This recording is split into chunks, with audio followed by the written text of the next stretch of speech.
Assalamu alaikum урматтуу мекендештер, урматтуу унаа сүйүүчүлөр, саламатсыздарбы? Мен силерге бул чыгарылышта дагы бир сатыла турган ошо Matiz 2 автоунаасын көрсөтөм. Ушул силер көрүп турган көк түстөгү таза Matiz 2 автоунаасы сатыкка коюлду туугандар. Машинанын абалы өтө жакшы, жылы 2007. Бар электропакет. Бир сыйра силерге айлантып көрсөтөм, мынакей. Абалын көрүп турасыздар, сырткы абалын өтө жакшы кылып каралган машина. 2007 жылы дагы жаңы экен туугандар, караңыздар. Машинанын жылын жаңы.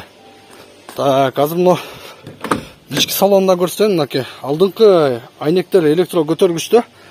Руль гидравликасы бар экен, мынакей. Салон өтө таза, коробка механика.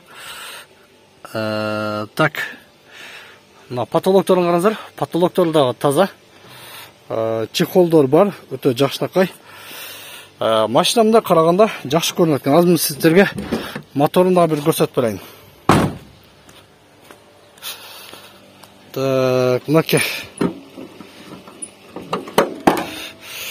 Мынакей мотору, туугандар, караңыздар. Мотор дагы таза, май расходу жок эч кандай. Мотор өтө жакшы, өтө таза. Механика коробка, чалыңыздар, сүйлөшөлү. Экранда телефон аркылуу байланышыңыздар. Машина бизде. Эгер келишип калсак, сиздерге насип болсун. Баасыны 180 000 сом сурап жатабыз туугандар. Абалы мынакей көрүп турасыздар, чындыгында абалы жакшы. Matiz 2 өтө сарамжалдуу, экономичный автоунаа. Азыркы учурда ошо бензин кымбат убактысында мына ушундай машина мингенге жетпейт. Ушул унааны алып коюңуздар, сүйлөшүңүздөр. Экранда телефон аркылуу байланышыңыздар. Акчасын келишип калсак, сиздерге беребиз ушул унааны. Matiz 2 өтө жакшы унаа.